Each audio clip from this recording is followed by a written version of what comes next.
दोस्तों जय हिंद और आप सभी का स्वागत है प्रीतम एकेडमी परिवार में और मैं हूं पंकज कुमार।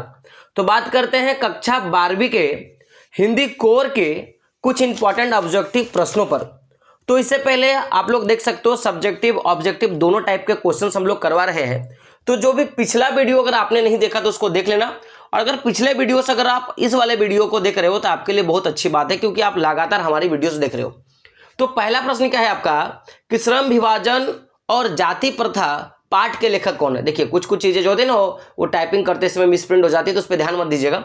जो मैं बोल रहा हूं उस पर ज्यादातर आपको फोकस करना है कि श्रम विभाजन और जाति प्रथा पाठ के लेखक कौन है। और आपके ऑप्शंस क्या है, भीमराव अंबेडकर, धर्मवीर भारती, हजारी प्रसाद द्विवेदी और विष्णु खरे। तो इसका आंसर क्या होगा, भीमराव अंबेडकर। ये जो श्रम विभाजन और जाति प्रथा पाठ के लेखक है उनका नाम क्या है, भीमराव अंबेडकर। अगला प्रश्न है, जाति प्रथा व्यक्ति को जीवन भर के लिए किससे बांध देती है। व्यवसाय छोड़ने से, अनेक व्यवसायों से, एक ही व्यवसाय में और व्यवसाय बदलने से। तो याद रखिएगा ये जो जाति प्रथा होता है ना, व्यक्तियों को जीवन में केवल उसे एक ही व्यवसाय में बांध देता है। जैसे जो कुम्हार होगा उनकी जाति क्या होगी, कुम्हार होगी, तो वो केवल जो है कुम्हार का ही काम करेंगे, यानी मिट्टी का ही बर्तन बनाएंगे। जो मोची होते हैं जिनकी जाति मोची में आएगा वो क्या करेगा कि हमेशा वो क्या करेंगे कि जो चमड़े से बनने वाले सामान का करेंगे। तो जाति प्रथा क्या करता है कि व्यक्ति को जीवन भर एक ही व्यवसाय में क्या करता है, उसको बांध देने का काम करता है। तो ऑप्शन नंबर ग क्या होगा, सही होगा। अगला प्रश्न है, लेखक ने भारतीय समाज में गरीबी और भुखमरी का क्या कारण बताया है। ऑप्शंस के अशिक्षा, जाति प्रथा, पूंजीवाद या सांप्रदायिकता।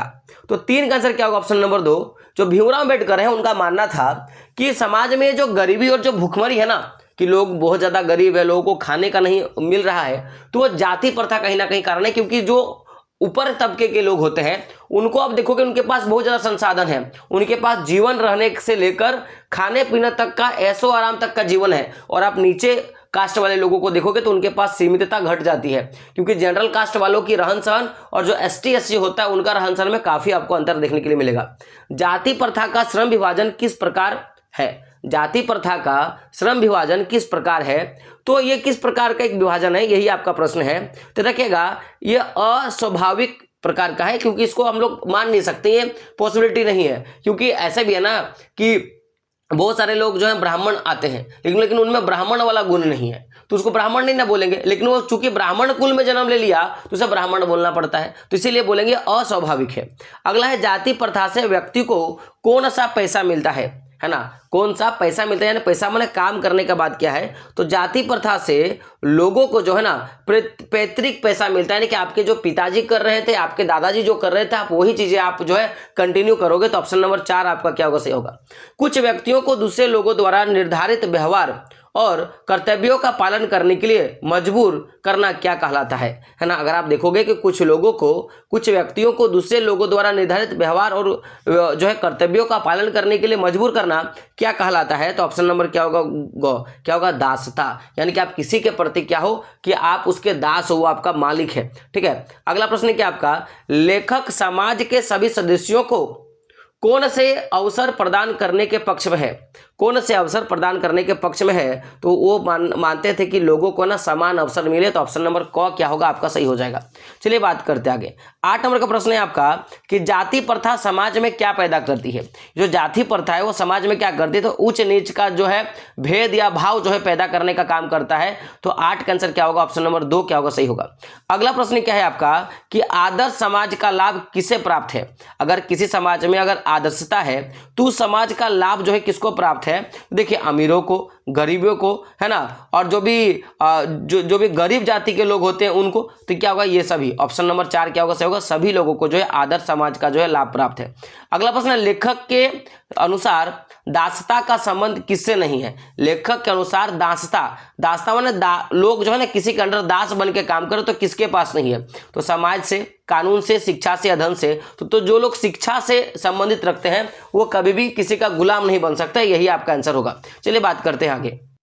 अगला प्रश्न है, उमस और लू में कौन सा पेड़, है ना, उमस और लू में कौन सा पेड़ क्या लिख रहा है, कालजयी अवधू की शांति अजय है ना। आपका ये प्रश्न है कि उमस और लू में कौन सा पेड़ कालजीय अवधू की शांति में अजय है?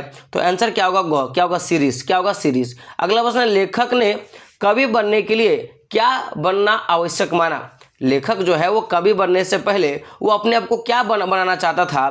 तो क्या होगा? फक्कड़। क्या होगा? फक्कड़ बनना चाहता था। फक्कड़ माने क्या? जिसके पास कुछ ना हो, फक्कड़ बनना चाहता था।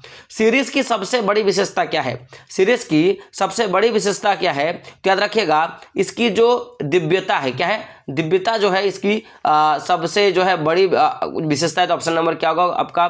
ऑप्शन नंबर 2 क्या होगा? सही होगा। मेघदूत किस कवि की रचना है? ये जो मेघदूत है वो किस कवि की रचना है? ये आपका प्रश्न है। तो आंसर क्या हो जाएगा? आपका आंसर हो जाएगा कालिदास। तो मेघदूत जो है वो कालिदास का रचना है। अगला प्रश्न है आपका, क्या है? आमलतास। आमलतास कितने दिनों के लिए फूलता है? जो आमलतास है वो कितने दिनों के लिए क्या करता है? फूलने का काम करता है। तो रखिएगा 15 से 20 दिन के लिए क्या करता है? फूलने का काम करता है। अगला प्रश्न क्या आपका? लेखक ने सीरीज की तुलना किसके साथ किया है? जो सीरीज का जो है तुलना वो किसके साथ किया है? तो ऑप्शन नंबर क क्या होगा? सही हो जाएगा। तो क्या होगा? अवधूत के साथ। किसके साथ? अवधूत के साथ। अगला कि सीरीज का वृक्ष कहाँ से अपना रस खींचता है? जो सीरीज का वृक्ष है वो अपना रस कहाँ से खींचता है? तो वायुमंडल से खींचने का काम करता है। तो ऑप्शन नंबर ग क्या होगा? सही होगा। अगला प्रश्न क्या आपका? द्विवेदी ने कबीर के अतिरिक्त और किस कवि को क्या कहा? अनासक्त योगी कहा है। क्या कहा है? अनासक्त योगी कहा है। किसने? द्विवेदी जी ने। तो हजारी प्रसाद द्विवेदी जी ने कबीर के अतिरिक्त और कवि को अनासक्त कहा है। तो किसको कहा? यही आपका प्रश्न है। तो 8 का आंसर होगा ऑप्शन नंबर घ, कालिदास। किसको कहा है? कालिदास को कहा है। अगला के सीरीज के फूल साहित्य के किस विधा में लिखा गया है? जो सीरीज का फूल है वो किस विधा में लिखा गया है? तो यह होगा ललित। ललित निबंध में लिखा गया। तो ऑप्शन नंबर क्या होगा? ग जो होगा सही होगा। अगला प्रश्न क्या है आपका कि धरा को प्रमाण यही तुलसी जो फरा सो झरा जो बरा सो बुताना, है ना? बुताना किस कवि का कथन? ये बात किसने कहा था? तो ये बात जो है ना तुलसीदास ने कहा। तो ऑप्शन नंबर क क्या होगा? आपका सही हो जाएगा। अगला प्रश्न क्या है कि पाकिस्तान के कस्टम अधिकारी का वतन कौन सा था? ये जो पाकिस्तान का जो कस्टम अधिकारी था उसका वतन कौन सा था? तो दिल्ली का था। नमक वाला चैप्टर से याद रखिएगा। अगला क्या है? महबूद को कस्टम से इस तरह गुजर जाती है कि, है ना, महबूद तो कस्टम से इस तरह गुजर जाती है कि कानून हैरान हो जाता है। यह कथन किसका है? तो ये किसका है? ऑप्शन नंबर क क्या होगा? सही हो जाएगा। पाकिस्तान कस्टम अधिकारी का ही ये बात पाकिस्तान के कस्टम अधिकारी ने कहा है। अगला प्रश्न क्या है कि भारत के कस्टम अधिकारी का क्या नाम था? भारत के कस्टम अधिकारी का क्या नाम था? तो सुनील दास गुप्त। क्या नाम था? सुनील दास गुप्त। ऑप्शन नंबर क क्या होगा? सही होगा। चलिए बात करते हैं आगे। अगला प्रश्न है आपका कि सुनील दास गुप्त ने सफिया के लिए क्या मंगवाया था? ये जो है ना सुनील दास गुप्त जो है वो सफिया के लिए क्या मंगाया था? तो अच्छी वाली चाय। क्या? अच्छी वाली चाय मंगाने का काम किया था। अगला प्रश्न क्या है? सुनील दास किसे अपना वतन मानते थे? जो सुनील दास है वो अपना वतन किसे मानने का काम करते थे? तो ये पाकिस्तान को मानने का काम करते थे। तो ऑप्शन नंबर क 2 क्या होगा? आपका सही हो जाएगा। अगला प्रश्न है आपका, अगला प्रश्न है तो देखिए इसका आंसर क्या होगा कि सुनील दास किसे अपना वतन मानते थे? तो आंसर सही होगा ढाका, पाकिस्तान नहीं होगा। ठीक है। अगला प्रश्न क्या आपका कि सुनील दास के मित्र का क्या नाम था? जो सुनील दास है उनके मित्र का क्या नाम था? तो इनके मित्र का नाम था क्या? ऑप्शन नंबर क्या होगा? 2 क्या होगा? शमसुल इस्लाम। क्या होगा? शमसुल इस्लाम इसका आंसर हो जाएगा। 7 नंबर का प्रश्न क्या आपका कि सुनील दास गुप्त अपने दोस्त के साथ बचपन में किन साहित्यकारों को पढ़ते थे? बचपन में किन को पढ़ने का वो काम किया है, ये आपका प्रश्न है। तो ऑप्शन नंबर क्या होगा आपका? ऑप्शन नंबर 4 सही हो जाएगा। क्या होगा? नजरुल और टैगोर को। नजरुल और टैगोर को पढ़। अगला प्रश्न क्या है कि सुनील दास गुप्त ने कहाँ के डाब को श्रेष्ठ बताया है? जो सुनील दास है उन्होंने कहाँ के डाब को श्रेष्ठ बताया? तो ढाका। कहाँ? ढाका के डाब को जो है श्रेष्ठ बताने का काम किया है। अगला क्या? मैंने आपसे कहा ना कि मेरा वतन ढाका है, यह कथन किसका है? यह बात किसने कहा था? तो ऑप्शन नंबर क्या होगा? ग हो जाएगा। सुनील दास गुप्त ने कहा था क्योंकि ये वहीं का निवासी थे ना। नमक कहानी की लेखिका का नाम बताना है। जो नमक कहानी है उसके लेखिका का नाम बताना है। तो ऑप्शन नंबर क्या होगा? ग। क्या हो जाएगा? ग। रजिया सजाद जहीर। क्या होगा? रजिया सजाद जहीर। नमक कहानी का संबंध किससे है? नमक कहानी का संबंध किससे है? तो भारत पाक विभाजन से। ऑप्शन नंबर क्या होगा? आपका 4 जो होगा सही होगा। सफिया सफिया लाहौर जाने से पहले किस कार्यक्रम में गई थी? सफिया जो है वो लाहौर जाने से पहले किस कार्यक्रम में गई थी? तो याद रखिएगा उन्होंने कीर्तन में भाग लिया था। ऑप्शन नंबर क्या होगा? क जो होगा सही होगा। अगला प्रश्न क्या आपका कि सिख बीबी ने किसे अपना वतन कहा? जो सिख की बीबी है उन्होंने किसे अपना वतन कहा था? तो याद रखिएगा लाहौर को कहा। तो ऑप्शन नंबर क्या होगा आपका? 2 जो होगा सही हो जाएगा। कीर्तन कितने बजे समाप्त हुआ था? कीर्तन जो है वो कितने बजे समाप्त हुआ था? तो 11 बजे समाप्त हुआ था। ऑप्शन नंबर ग क्या होगा सही होगा। अगला प्रश्न है आपका सफिया पाकिस्तान के किस नगर में गई थी? सफिया जो है पाकिस्तान के किस नगर में गई थी? तो याद रखिएगा ये लाहौर गई थी। कहाँ गई थी? लाहौर। ऑप्शन नंबर क्या होगा आपका? ऑप्शन नंबर 2 जो होगा सही हो जाएगा। कहाँ गई थी? लाहौर गई थी।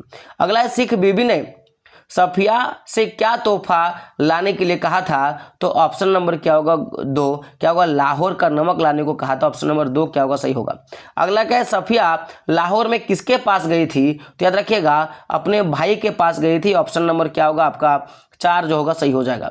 अगला प्रश्न है सफिया का भाई क्या था? सफिया का जो भाई था वो क्या था? तो एक पुलिस ऑफिसर था। ऑप्शन नंबर क क्या होगा सही होगा। लाहौरी नमक किस कागज में लिपटा हुआ था? जो लाहौरी नमक ला रहा था ना वो किस कागज में लिपटा हुआ था? तो बादामी कागज में लिपटा हुआ था। किसमें? बादामी कागज में लिपटा हुआ था। ऑप्शन नंबर आपका क्या होगा? 4 जो होगा सही हो जाएगा। अगला प्रश्न है आपका कि सफिया का भाई किसकी दुहाई देकर नमक ना ले जाने के लिए कह रहा था? तो किसका दुहाई दे रहा था? तो याद रखिएगा ये कानून की दुहाई दे रहा था। बोला कि मैं नमक नहीं लेके जाऊंगा क्योंकि वो क्या था? एक पुलिस अफसर था। अगला है कि आखिर कस्टम वाले भी इंसान होते हैं, कोई मशीन तो नहीं होते। यह कथन किसका है?